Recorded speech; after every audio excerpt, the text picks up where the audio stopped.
जय हो माता रानी की। दुर्गा सप्तशती 7वां अध्याय हिंदी में। चंड और मुंड का वध। मैं मातंगी देवी का ध्यान करता हूँ। वे रत्नमय सिंहासन पर बैठकर पढ़ते हुए तोते का मधुर शब्द सुन रही हैं। उनके शरीर का वर्ण श्याम है। वे अपना एक पैर कमल पर रखे हुए हैं और मस्तक पर अर्धचंद्र धारण करती हैं तथा कहार पुष्पों की माला धारण किए वीणा बजाती हैं। उनके अंग में कसी हुई चोली शोभा पा रही है। वे लाल रंग की साड़ी पहने हाथ में शंखमय पात्र लिए हुए हैं। उनके बदन पर मधु का हल्का हल्का प्रभाव जान पड़ता है और ललाट में बिंदी शोभा दे रही है। ऋषि कहते हैं, तदनंतर शुंभ की आज्ञा पाकर वे चंडमुंड आदि दैत्य चतुरंगिणी सेना के साथ अस्त्र शस्त्रों से सुसज्जित हो चल दिए। फिर गिरिराज हिमालय के सुवर्णमय ऊंचे शिखर पर पहुंचकर उन्होंने सिंह पर बैठी देवी को देखा। वे मंद मंद मुस्कुरा रही थी। उन्हें देखकर दैत्य लोग तत्परता से पकड़ने का उद्योग करने लगे। किसी ने धनुष तान लिया, किसी ने तलवार संभाली और कुछ लोग देवी के पास आकर खड़े हुए। तब अंबिका ने उन शत्रुओं के प्रति बड़ा क्रोध किया। उस समय क्रोध के कारण उनका मुख काला पड़ गया था। ललाट में भौहें टेढ़ी हो गई। वहां से तुरंत विकराल मुखी काली प्रकट हुई, जो तलवार और पाश लिए हुई थी। वे विचित्र खटवांग धारण किए और चीते के चरम की साड़ी पहने नर मुंडों की माला से विभूषित थी। उनके शरीर का मांस सूख गया था, लेकिन हड्डियों का ढांचा था जिससे वे अत्यंत भयंकर जान पड़ती थी। उनका मुंह बहुत विशाल था। जीभ लपलपाने के कारण वे और भी डरावनी प्रतीत होती थी। उनकी आंखें भीतर को धंसी हुई थी और कुछ लाल थी। वे अपनी भयंकर गर्जना से संपूर्ण दिशाओं को गुंजा रही थी। बड़े बड़े दैत्यों का वध करती हुई वे कालिका देवी बड़े वेग से दैत्यों की उस सेना पर टूट पड़ी और उन सबको भक्षण करने लगी। वे पार्श्व रक्षकों, अंकुशधारी महावतों, योद्धाओं और घंटा सहित कितने ही हाथियों को एक ही हाथ से पकड़कर मुंह में डाल लेती थी।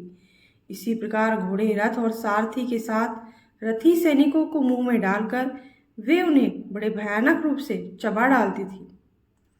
किसी के बाल पकड़ लेती, किसी का गला दबा देती, किसी को पैरों से कुचल डालती और किसी को छाती के धक्के से ही गिराकर मार डालती थी। वे असुरों के छोड़े हुए बड़े बड़े अस्त्र शस्त्र मुंह से पकड़ लेती थी और रोष में भरकर उनको दांतों से पीस डालती थी।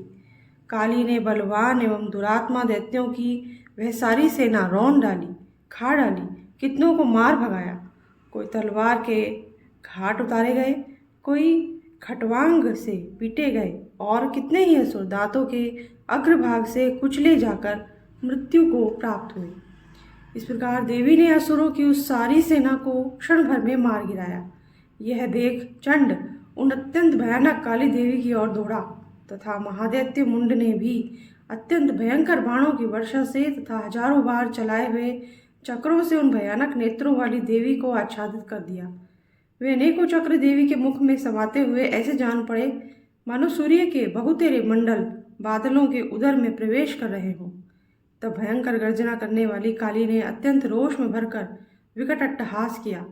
उस समय उनके विकराल बदन के भीतर कठिनता से देखे जा सकने वाले दांतों की प्रभा से वे अत्यंत उज्जवल दिखाई देती थी। देवी ने बहुत बड़ी तलवार हाथ में ली, हाँ का उच्चारण करके चंड पर धावा किया और उसके केश पकड़कर उसी तलवार से उसका मस्तक काट डाला। चंड को मारा गया देखकर मुंड भी देवी की ओर दौड़ा। तब देवी ने रोष में भरकर उसे भी तलवार से घायल करके धरती पर सुला दिया। महापराक्रमी चंड और मुंड को मारा गया देख मरने से बची हुई बाकी सेना भय से व्याकुल हो चारों ओर भाग गई। तदनंतर काली ने चंड और मुंड का मस्तक हाथों में ले चंडिका के पास जाकर प्रचंड अट्टहास करते हुए कहा, देवी, मैंने चंड और मुंड नामक इन 2 महापशुओं को तुम्हें भेंट किया है। अब युद्ध यज्ञ में तुम शुंभ और निशुंभ का स्वयं ही वध करना। ऋषि कहते हैं, वहां लाए हुए उन चंडमुंड नामक महादैत्यों को देखकर कल्याणमयी चंडी ने काली से मधुर वाणी में कहा, देवी, तुम चंड और मुंड को लेकर मेरे पास आई हो, इसलिए संसार में चामुंडा के नाम से तुम्हारी ख्याति होगी। इस प्रकार श्री मार्कंडेय पुराण में सावर्णिक मनवंतर की कथा के अंतर्गत देवी महात्म्य में चंडमुंड वध नामक 7वां अध्याय पूरा होता है। अगर आपको अच्छा लगा हो तो लाइक कर दीजिए, चैनल को सब्सक्राइब जरूर कर दीजिए, बेल आइकन प्रेस कर दीजिए ताकि हमारे आगे आने वाले वीडियोस भी आपको आसानी से मिल सके। Thank you. जय माता रानी की।